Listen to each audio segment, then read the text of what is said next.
The iPhone SE 2020 was released back in April of 2020. Back then, it was one of the most controversial phones because of how it looks like. It basically looks and feels like a recycled version of the iPhone 6, 6S, 7 and 8.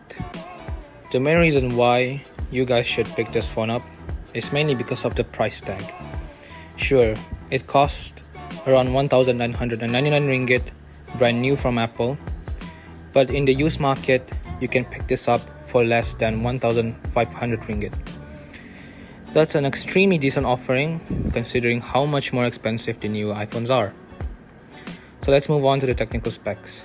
The iPhone SE has a 4.7-inch display with a PPI of 326.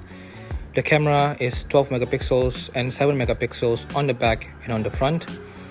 It can shoot up to 4K 60 FPS and it's one of the best phones for videography. This phone, even though it's a budget offering from Apple, it still looks and feels very premium. Yes, the bezel and design looks old, but the actual materials that Apple uses, mainly aluminum and glass, just feel so slick in the hands. The updated chip that has been introduced in this phone also allows the phone to be extremely smooth and silky, whether while doing simple tasks or high-intensive gameplay or video editing. In all fairness, gaming on this device is smooth and it doesn't lag, even if you play the most intensive, graphic-intensive game, thanks to that powerful chipset. You can crank settings to the highest maximum that the game can support and it will run it smooth at 60 FPS. So that's great. I played PUBG, COD Mobile, PES 2020. Not really any major lags occur, and that's really nice.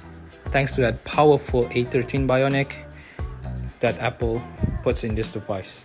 It's the same chip as the iPhone 11, 11 Pro and the 11 Pro Max. So here are some sample pictures that you guys can see and judge by yourself.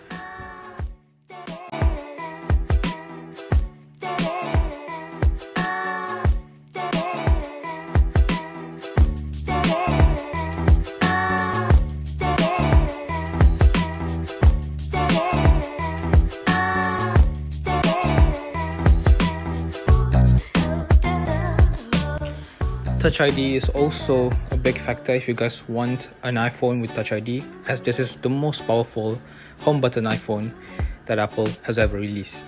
The only major gripe I have with this phone is about the battery life. It just couldn't hold up for more than 4 hours of screen on time, but it can still be charged via 18-watt fast charging. The iPhone SE will still last for a couple more years and will most likely to be supported until 2025. Judging by Apple's track record on software updates. In conclusion, the iPhone SE 2020 is a very solid phone if you want a minimal phone with good cameras and couldn't care less about the design and battery life.